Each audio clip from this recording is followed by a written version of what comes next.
তৃণমূলের সরকার থাকাকালীন স্বর্ণ ব্যবসায়ীকে অপহরণ করে খুনের অভিযোগে বেপাত্তা রাজগঞ্জের ভিডিও। প্রশান্ত বর্মন দিব্যি ঘুরে বেড়াচ্ছে কলকাতা রাজপথে। সে মদ্যপ অবস্থায় গাড়ি চালিয়ে এক পথচারীকে ধাক্কা মেরে পালানোর চেষ্টা করে। শাকিল নামের এক ব্যক্তি সেই সময় তার গাড়ি আটকিয়ে পুলিশকে খবর দেয়। সেই ভিডিওই আপনারা দেখতে থাকুন। আপনার একটা রূপ দেখেছে আর একটা রূপ দেখবে। আপনি যে ড্রিঙ্ক করে বেলাগাম গাড়ি চালান, মানুষকে ধাক্কা মারার পর আপনি দাঁড়ান না, ঠিক আছে? আপনি যাবেনই তো, আপনি তো জেলে যাওয়ার মতনই তো কাজ করেছেন। এটা অন্যায় নয়? আপনি বলুন তো, আপনি একজনকে ধাক্কা বললেন, দাঁড়ালেন না, এটা অন্যায় নয়? ইনি প্রশান্ত বর্মন, চিনেন তো? চলো থাপ্পড় মারবো বলছে। আর কি বোকাচোদা বলছেন? কাকে বলছেন?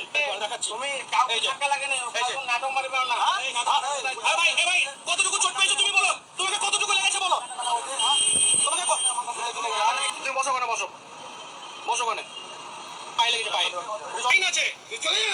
মোবাইল কাছে দেখুন, মোবাইল কাছে দেখুন। ড্রিঙ্কের লেভেলটা টেস্ট করলে ভালো হতো। করবে তো? আসবে তো, পুলিশ নিয়ে যাবে তো? যাবে তো? আসবে, আমি তো অনুরোধ করবো পুলিশকে, আমি তো পুলিশকে অনুরোধ করবো। জবেছো ভাই? খেলাটা আমি জমিয়ে দিচ্ছি। হ্যাঁ স্যার, ড্রিঙ্কের লেভেলটা টেস্ট করুন না একটু স্যার। হ্যাঁ, ড্রিঙ্কের লেভেলটা টেস্ট করুন, খেলা ঠিক জমে যাবে। শুধু অপেক্ষা করা দিয়ে এই রাস্তা দিয়ে এই গাড়িটা যাচ্ছিল, এই গাড়িতে ছিল প্রশান্ত বর্মন, সেই ভাইরাল ভিডিও। আর ঠিক ওই রিক্সার পিছনে, একটুখানি পিছনে 20 মিটার পিছনে আমি স্কুটির সাইডে দাঁড়িয়েছিলাম এখানে। আর এই ভাইটা হেঁটে আসছিল রাস্তা দিয়ে, তাকে ধাক্কা মারে আমার স্কুটিতে এসে পড়ে। আমি দাঁড়িয়েছিলাম স্কুটিতে, তার পায়ে চোট হয় এবং তার পায়ে ছাড়া কোথায় লেগে যায়? শুধু পায়ে লেগেছে, শুধু পায়ে চোট হয়েছে, একটু কেটে গেছে বোঝাচ্ছে, কিন্তু পড়েছে আমার উপরে।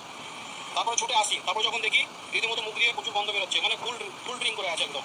এবং যখন বলতে যাই তখন আমাকে বিভিন্ন রকম ভাবে হুমকি দেয়, ভয় দেখায়, লজ্জায় কোথাও একবার মাস্ক পরে নেয়, আবার মাস্ক খোলে।